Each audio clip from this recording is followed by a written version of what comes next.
Hello my friends, as always, I show you a perpetual motion motor and how it might work. Then we'll visualize the magnetic field so we can see what's actually happening. You will then be able to explain to others what the weakness of this principle is. The device itself is a perennial motor that consists of a total of 30 individual discs, each with 2 rings of 20 magnets attached in opposite directions to repel each other. So there are a total of 1200 magnets used.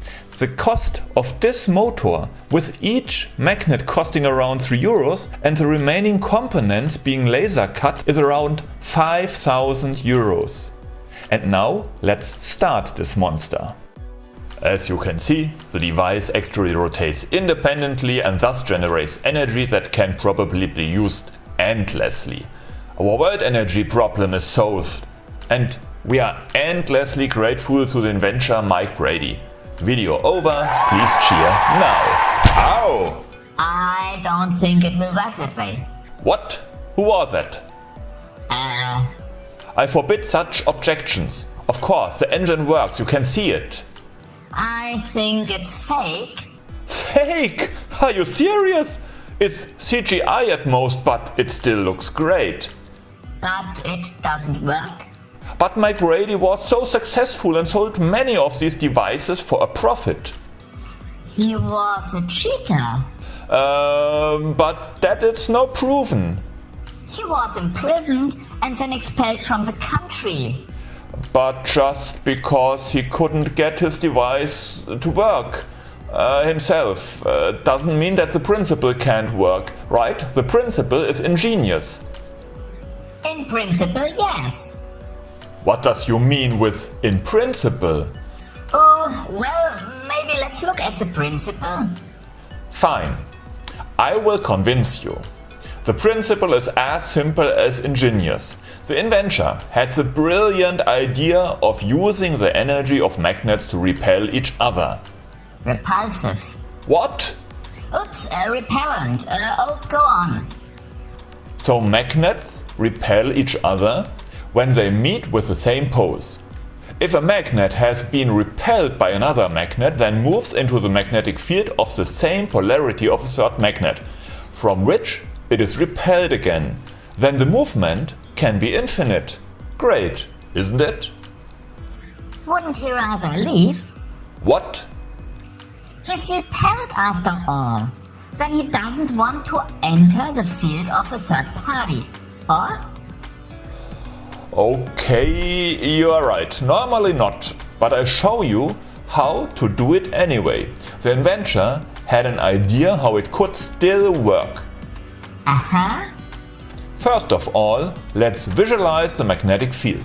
Instead of invisible magnetic waves, we just take dips and hills and use gravity instead of magnetism. The hollow in the glass block represents the attractive force that exists between the magnetic fields or just magnetic attracted material like iron.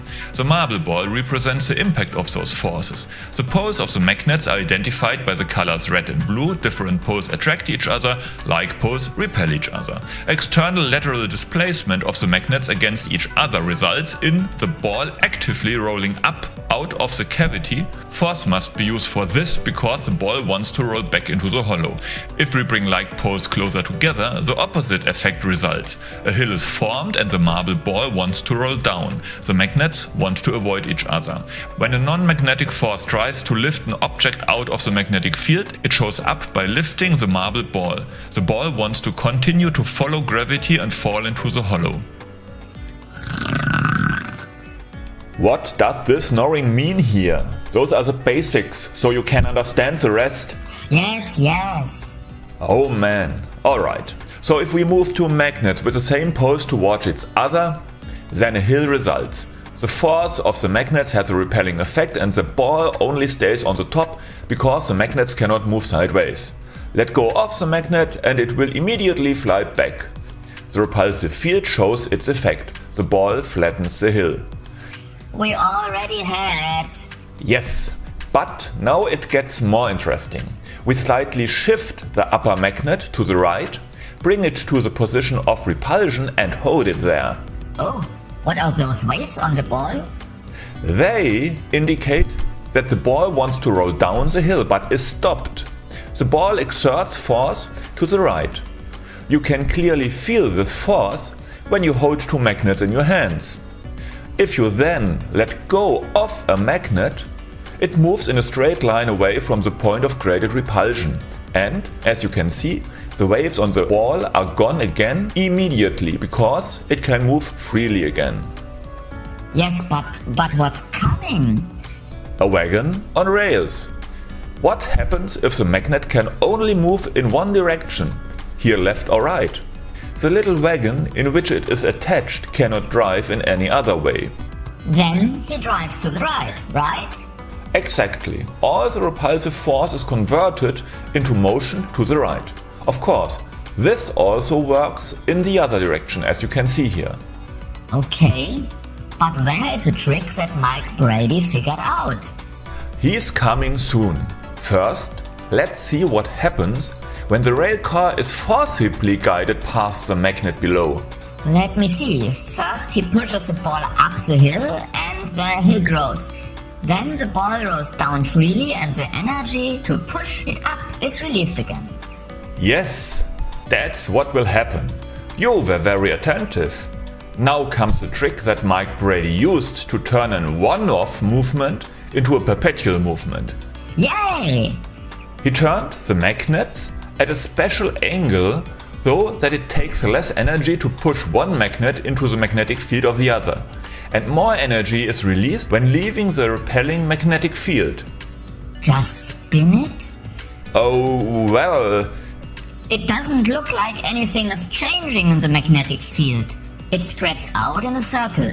Look, the hill is still the same height. Alright. Of course Mike noticed that too. After all, he was a genius. Mike now uses a fantastic method to unilaterally weaken the magnetic force. He uses a magnetic shield. The force of the magnets behind the magnetic shield do not affect each other, as you can see here. This means that the field is stronger on one side than on the other. So a magnetic shield? Are you sure? I think I've seen that before in one of your videos. There were two wheels with magnets and a magnetic shield between them. You said that was nonsense. Ooh, what? Oh, back then.